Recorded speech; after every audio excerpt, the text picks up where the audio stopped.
So, Hasbro, you don't think we could still get some repaints off of this figure?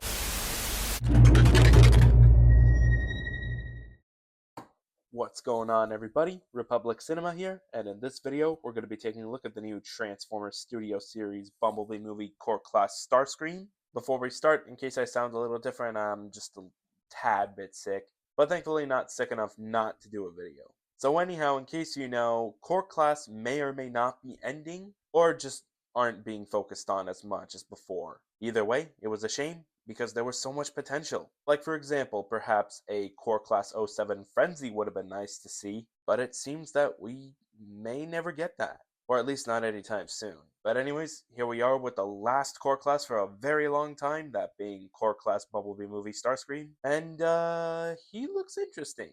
He's basically a mini version of the Voyager. And I guess you could say it's not so bad of a core class. Was there any reason to do this figure? No. Was there any reason to do the core class version of Shockwave before the proper size Shockwave? Of course not. Did they still do a core class figure of him? Of course they did. And you know what? That figure's great. So I guess they're continuing off of Shockwave to make minier versions of Bumblebee movie characters, which of course Starscream right here was able to get his mini version. And of course this is the figure that we're going to be taking a look at, but before we take a look at him, let's take a quick look at the packaging. One second, let me get that. So starting off with the packaging, on the front you get this nice artwork of Starscream on the top. The rest is all words, names, and logos. And on the top cover over here is the Transformers Bumblebee movie logo. On one side of the box is a zoomed out look to Starscream, and on the other side is a zoomed in look of Starscream. On the bottom is all boring. You turn to the back, and on the bottom is boring again.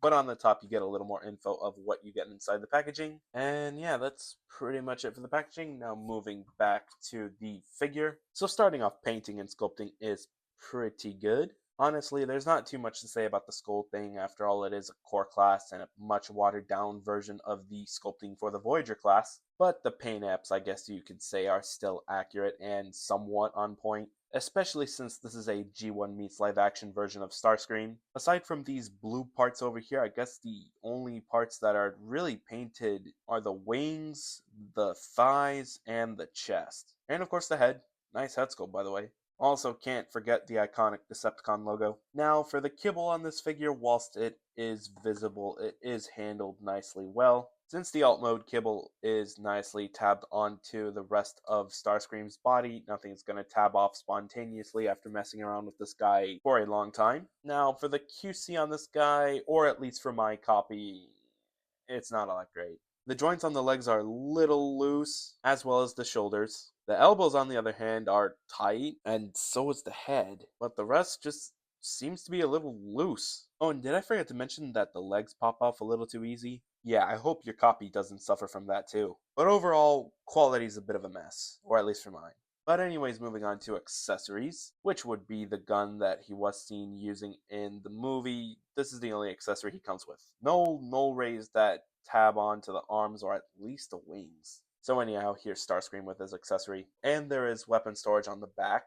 But anyways, other than that, there's not much else to talk about for accessories, since this is the only accessory Starscream comes with. However, if you have other accessories that are 3mm compatible, you could go ahead and throw in the shotgun that either Rumble or Frenzy comes with and slap it onto Starscream. For creativity, I guess. But anyways, with the accessories out of the way, we can now move on to articulation. So starting off, tight swivel at the head. I don't think this is a ball joint. The back wings can flap from left to right. Full rotation at the arm, bend at the shoulder, bend at the elbow, tight elbow swivel. Unfortunately, no wrist swivel or waist swivel, but this is a Starscream figure, so 9 times out of 10, a Starscream figure is not going to have a waist swivel. Legs can spread, leg can move forward, can also move backwards. Ball joint at the knee, which allows the knee to bend, rotate 360, and rock from side to side. And lastly, the foot is on a mushroom peg, which allows the foot to swivel from left to right.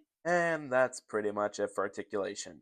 Pretty basic, since this is a core class figure we're talking about. But with the articulation out of the way, we can move on to size comparison. So starting off with some other Starscream molds, here he is alongside the Voyager class Bumblebee movie Starscream, Averse Starscream, Gamer Edition War for Cybertron Starscream, Reactivate Starscream, 86 Coronation Starscream, For a comparison of other core class figures I own, here he is next to Shockwave, Ravage, Rise of the Beasts RC, Dark of the Moon Bumblebee, Noah, Mohawk, Rumble, Frenzy, and then to compare him alongside other Bumblebee movie Decepticons, here he is next to Shatter, Dropkick, Blitzwing, Thrust, Thundercracker, Skywarp, Soundwave, Shockwave, and lastly, Megatron. But hold up, one more thing. Here is Core Class Starscream, along with all the other Studio Series Bumblebee movie Decepticons there are, or at least all the ones I got.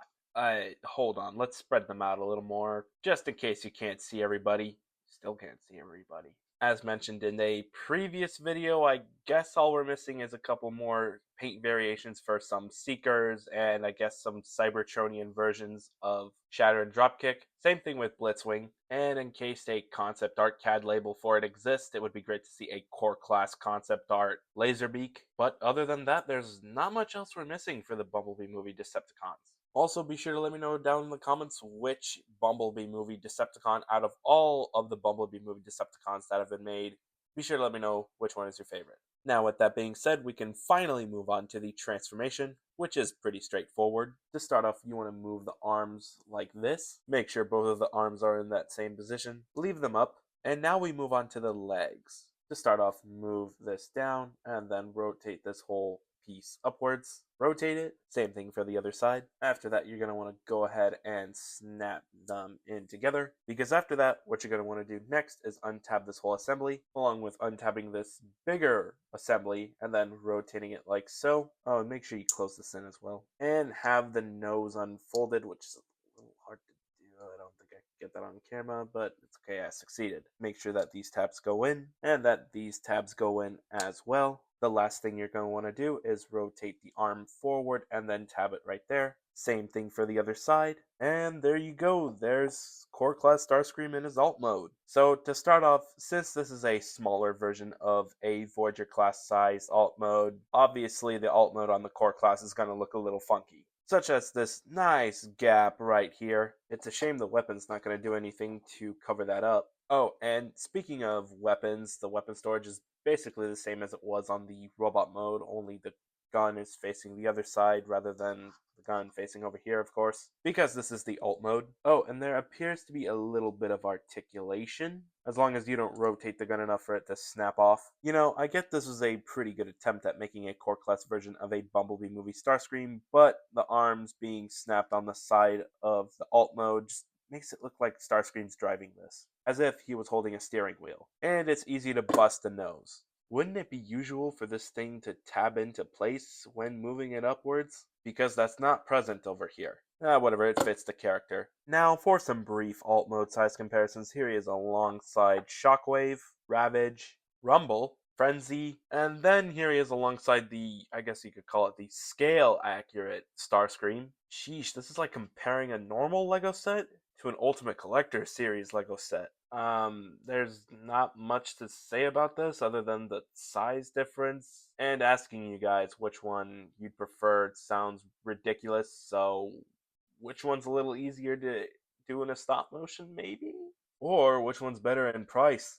Obviously, this guy. And I think that's pretty much everything I had to say for the Studio Series Core Class Bumblebee movie Starscream. Overall, he's a pretty solid deluxe and a pretty good smaller version of the Voyager. Would I recommend it? Sure. Especially since it's cheap. It's only like $9.99. If you're looking to pick this figure up, he's available over at Amazon and most likely over at the retail stores. Haven't spotted him yet. Be sure to let me know in the comments if you guys spotted him out in the wild. Let me know down in the comments what you think about this figure. Do you like him? Are you going to pick him up? If you don't like him, are you not going to pick him up? And with that being said, if you like what you saw in this video, be sure to slam that like button, share this with your friends as well, turn on post notifications so that way you don't miss another upload. Be sure to let me know how I did in this video. And most importantly, be sure to hit that big red subscribe button as we are inching our way slowly to 9K. And yeah, I think that's pretty much it. Thank you very much for watching. Teo!